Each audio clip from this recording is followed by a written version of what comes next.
Good evening. Welcome to the Ghost N.E.A.R show, where we explore and discuss various aspects of the paranormal, things that go bump in the night, things that can't readily be explained, and some can be explained.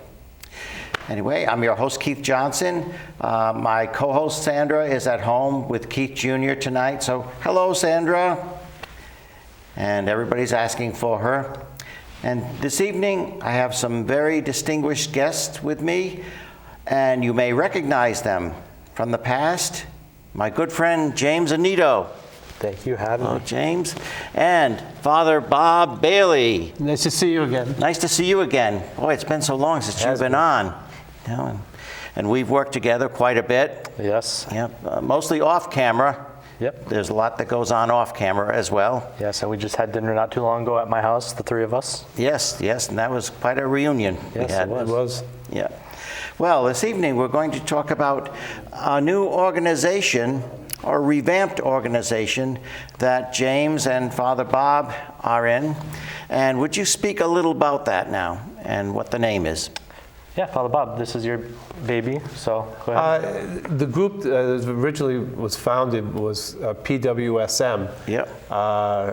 It was originally the Paranormal Warriors of St. Michael, but then later on in time we changed it to the Presidium Warriors because it was more of, since it was a warrior group combating evil. Sounds very Roman. Yes, Roman. like the Roman army, so it just seemed more in going with what our ministry was. And right. So it just, we were dedicated to spiritual battle and to helping people if they had dark entities in the house or on the property, or even if they, I'm not an exorcist, but to pray for healing and liberation of anybody who might feel the influence of evil. Right. And then, you know, I've known this guy for a number of years. Oh, a very long time. We worked together actually once a number of years ago, and then I'll let you, since you were the one that was the catalyst of that, I'll let you know. So basically, you know, Father Bob and I actually have known each other for over 10 years. You know, we worked on one case together, which you're very familiar with, actually, Keith. And then at the same time, we used to grab lunch or dinner together and kind of talk about the trade. But there was little differences at that point. You know, I still had a lot of growing to do. So, you know, I was never an official member of PWSM when he was founded it with Rob Jacobs many years ago. But Father Bob and I just reconnected. I was off social media for over a year and a half. And somebody actually had brought up Father Bob's name because of the haunted episode he was on with a case in Connecticut. And I was like, oh man, that is a name that I haven't heard or spoken to in a very long time. So I reached out to Father Bob, and you know, he actually communicated back to me. And something sparked in my head, because one thing that I've always tried to do in this field is try to work with people, collaborate with people, but also move something forward for the betterment of people as well.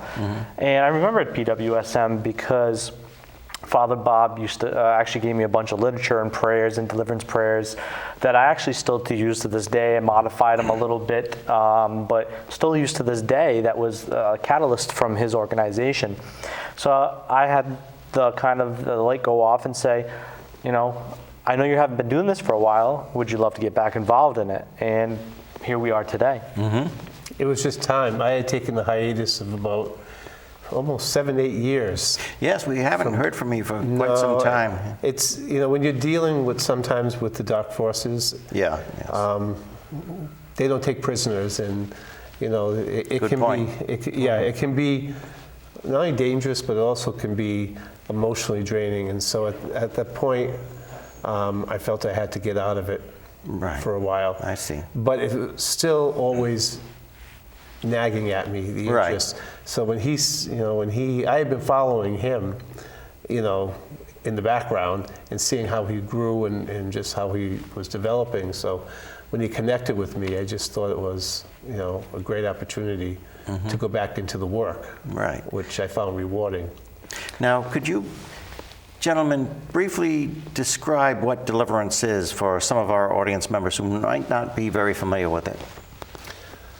Well, there are Spiritual different kinds of demonic influence. Yes. And the worst is demonic subjugation, and then after that, demonic possession.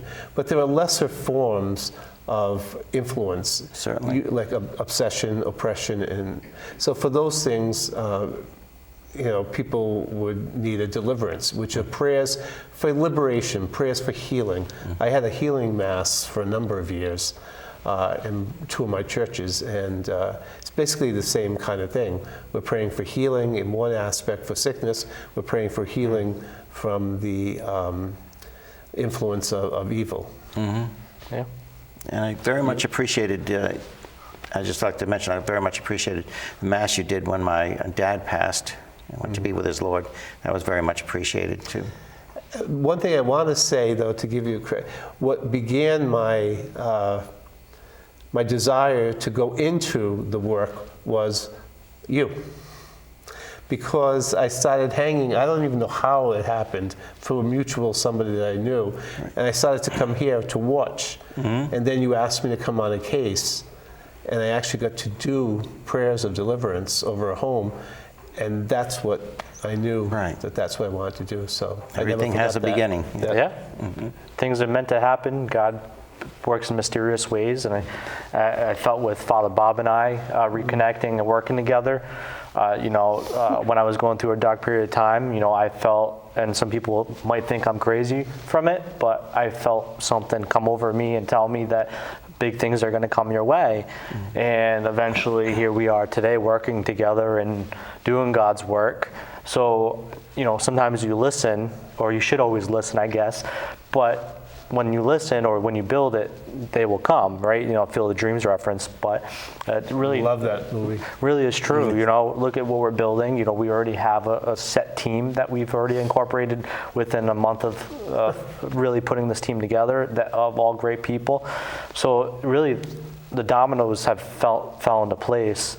So it's been an exhilarating ride, and at this point in time, I think it's going to come a long way, and it's meant to help people, and also as well, like what you have done in your past, and how I first met you, Keith, which was at Walmart in the electronics department, when I was the manager of electronics, and I recognized you, and you really we both learned from each other, but I also learned a lot from you.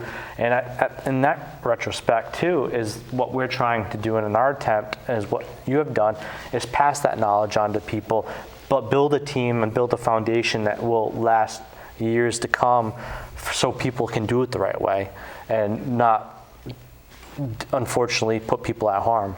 And we all make our mistakes. We're human. Oh, yeah, certainly. But it's where you learn from them, and then you develop, and you become better, and you bring God into your heart, and God will use you as a catalyst. Yes. Funny the way things have a way of coming together, like the way we met and everything like that, and the way we started working together. And now you said something very interesting about people would think you're crazy. How many times have we heard that over the years with people that are in need? They come to us, and of course they feel embarrassed, they feel isolated. I think that's one of the, in my experience personally, one of the greatest weapons of the demonic is people will feel isolated. You're all alone. Nobody's going to believe you. Friends and family will deride you. You better not talk about this to anybody. Just suffer in silence and isolation.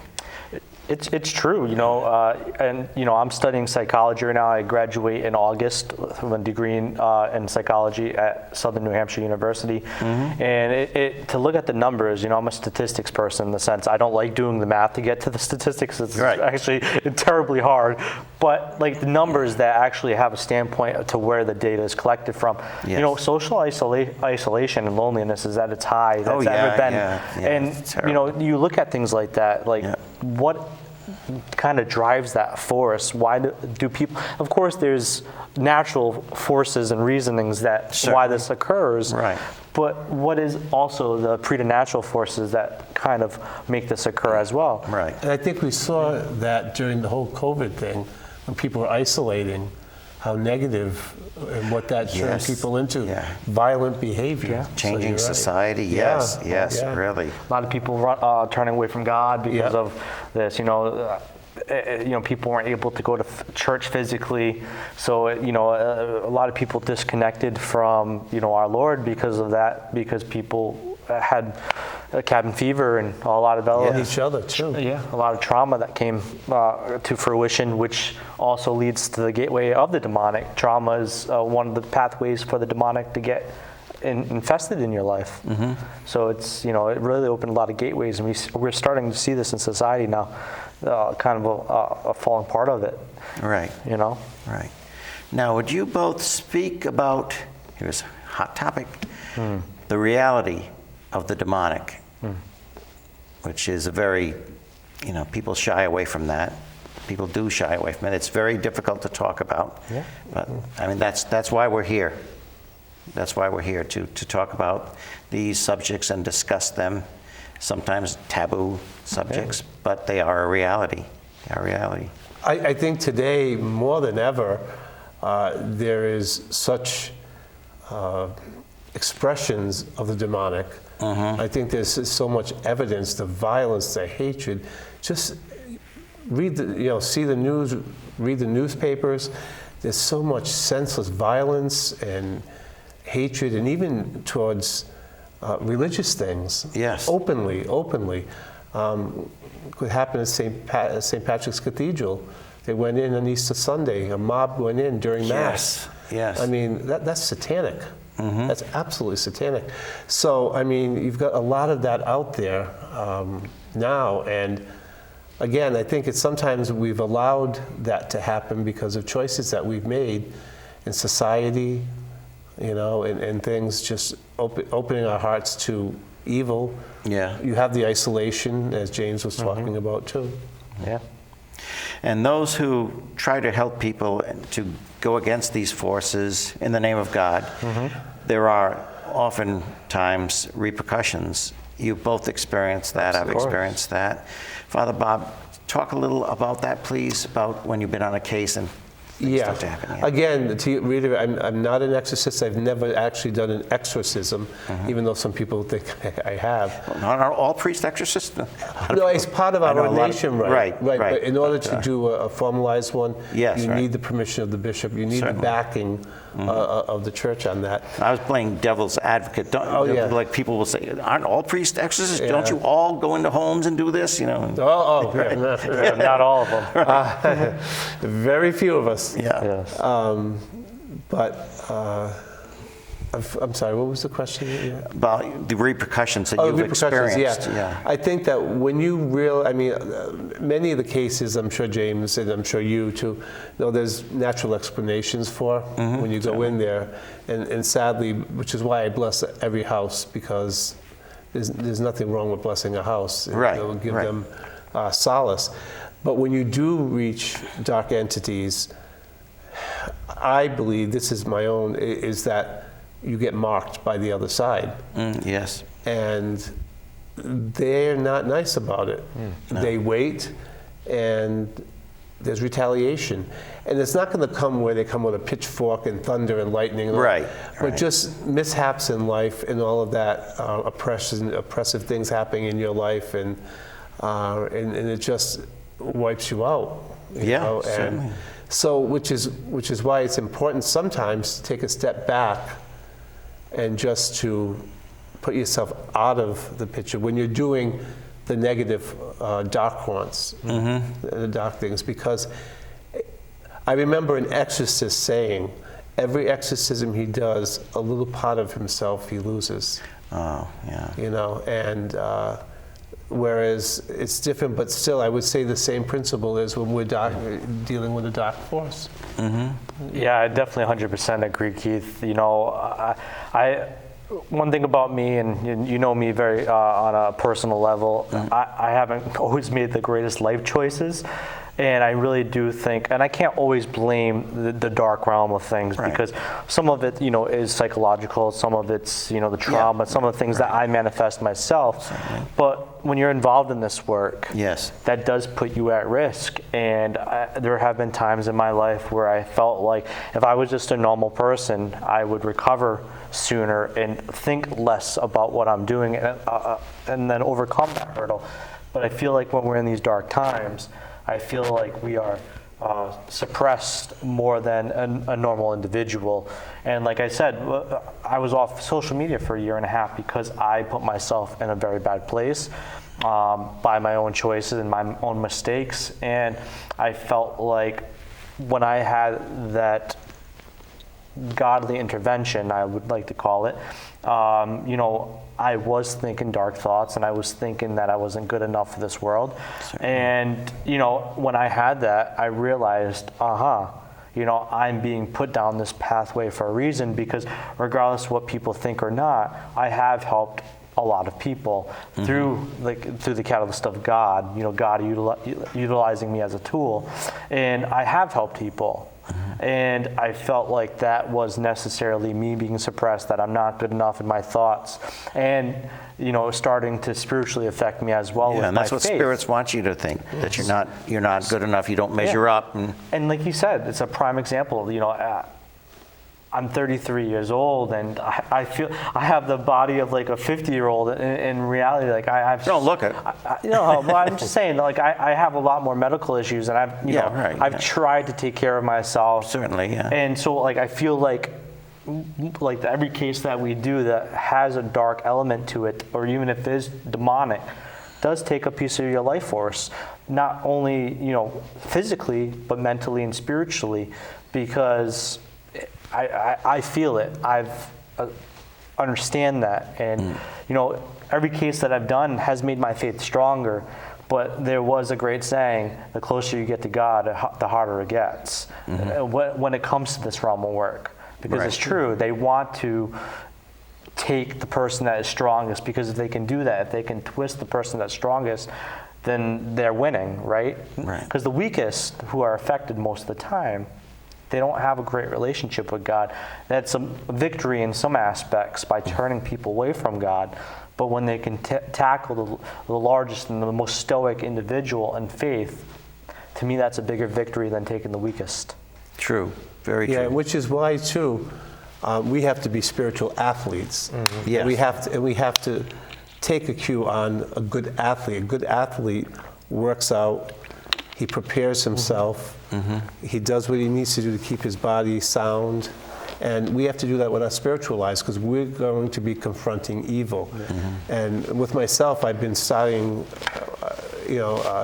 committing to a daily holy hour early in the morning to gain strength, try to get back That's that wonderful. strength. I think that's wonderful. Because if not, if I start going back into it, Unprepared, you're going to get clobbered. And just like James said, I've made some bad choices, and had the ramifications, and and that's part of the reason why I put myself out We're of it human. for a while. Yeah. So coming back in, and I've always tried to teach paranormal investigators also, you got to protect yourself when you go in, because you don't know what you're dealing with, and you can get clobbered. So you need to pray. That's one thing I've said. It's like, you see these, these groups, younger groups, and they go in and they're going to take it on. Come on, show me what you got and everything, and sometimes get downright insulting with their provocation. And I tell people, I try to tell people nicely, but if they could see what they're talking to, they would never do it. No. You have to have a healthy respect for your enemy. Yes. And you have to have a love if they are human spirits that need freedom. Well, you can't yell at them, and I've seen that, and I get so frustrated with that. Like, what is the other realm? How are they receiving that? Right. It's like, and they're just blinded to that when they do that, when they act like that. Yeah.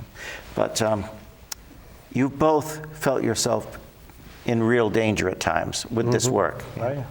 Oh, yeah. You want to give an example of that, if you can? There was a time when I remember a case that it was one of the first ones with Ryan, that there was a gentleman that was being oppressed. So I went in to pray on him, and I wanted to do it alone to pray over him, and he was kind of reticent about it because of the danger. I said, look, if I yell for you, just come, but let me do this. And I started praying on him, and you could see the anger. And I didn't know if he would lunge out. Yeah. And when I started to pray in Latin, he got even more angry. He told me to stop. And I just said, no, I'm not. But I did feel at that point that I could have been lunged at any Certainly. point. Any point. There were also days, this is long before all of this happened, like I had a sense of that I was being called to the spiritual combat since I was young. And when I was in the seminary in Maryland, my friend and I were praying, and we heard this god-awful noise going like across our window. But we were on the second floor, so it wasn't anybody walking. And we both like, holy cow. And then at one point I did hear a voice in my mind saying, I will get you. So yeah, there were times where I felt danger. But again, feeling that going with the power of prayer and knowing the spiritual authority that you have, you've got to keep that. If you keep that, then yeah, in your humanity, you're going to feel afraid. But you know, like an animal that's angry, if it senses fear in you, Yes. forget it. Right. So you got to kind of keep that at bay, you know, and you do that through spiritual calisthenics, doing your prayers, Right. doing your protection, Yeah. putting the armor on as a warrior, you know. Exactly. Like it says in Ephesians 6, Exactly. the armor of God. You know? And it's been my experience that entities seemingly can see that armor. They can perceive that you have it on. I don't know how they see it, whether they just sense it or whether it's, I don't think they literally see a suit of armor on you, but maybe they see it kind of like enlightened. They know, they can tell. Well, because don't forget, and as you know, from studying demonology and angelology, they're angels, so they're super. So they can watch us and they can sense. So they know. Oh, they yeah. know whether we're going in with The right intention. faith or not. Another good point, being watched. Yeah, You know, they've got your number, you are being watched. Yep. of course. You know, we've all had proof of that we are being watched. Yeah, he was talking about being like physically affected or even emotionally affected. You know, I have been in situations where people have physically lunged or tried to resist. Yeah, certainly. And be combative. But I think one of the craziest experiences that I ever had, which really kind of, I think, subjugated me to understanding that you're not untouchable physically, spiritually, or even mentally. One of my cases in Western Massachusetts, I was dealing with a family of 5, a husband and wife and kids. And basically, I usually try to set up cases with the kids fast, even if I haven't gone through my whole process, because when children are involved, you know, you have to handle that very carefully and cautiously, because you don't know how the parents are leading on the kids. They make them traumatic. But where I really got this kind of experience was that I had a dream the week before I was supposed to go to this house, and this is where I know that the demonic do watch you. I went into the dream state. I went to sleep. I usually do not dream. I do not have vivid dreams. I go to sleep and I wake up. That's just usually how my sleep cycle goes. But this one time, I actually had this dream of driving to the client's house and getting there, observing the scenery, the houses and nearby, you know, a little bit more distance because it's Western Massachusetts. Seeing the family come out to greet me. Every detail about them, you know, that I observed, hair, what they were wearing, and went in the house, observed the interior. I'm doing my walkthrough. Right. And one of the far-fetched things, which will always take me by caution to understand what they're capable of, and having my guard up, is instead of helping that family, I actually butchered that family in my dream. Like I actually, like, I remember. Yes, I remember you talking about like that. I would actually be involved in like a thriller movie or a Friday the 13th or one of those kind of killer movies.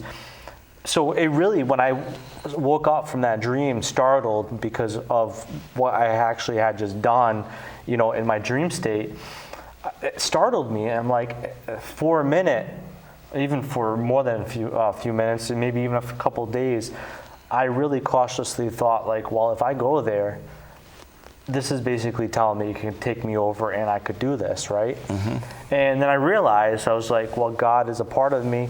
I have the armor of God. I'm here to do a mission for this family and there to help them. And now I really have proof that there is something, or could be something there that is really infesting this family and could be really targeting the children. And I went there, and I really do feel like through the discernment of spirit that something was there. And of course, when I did the deliverance over the home, there was an exit sign.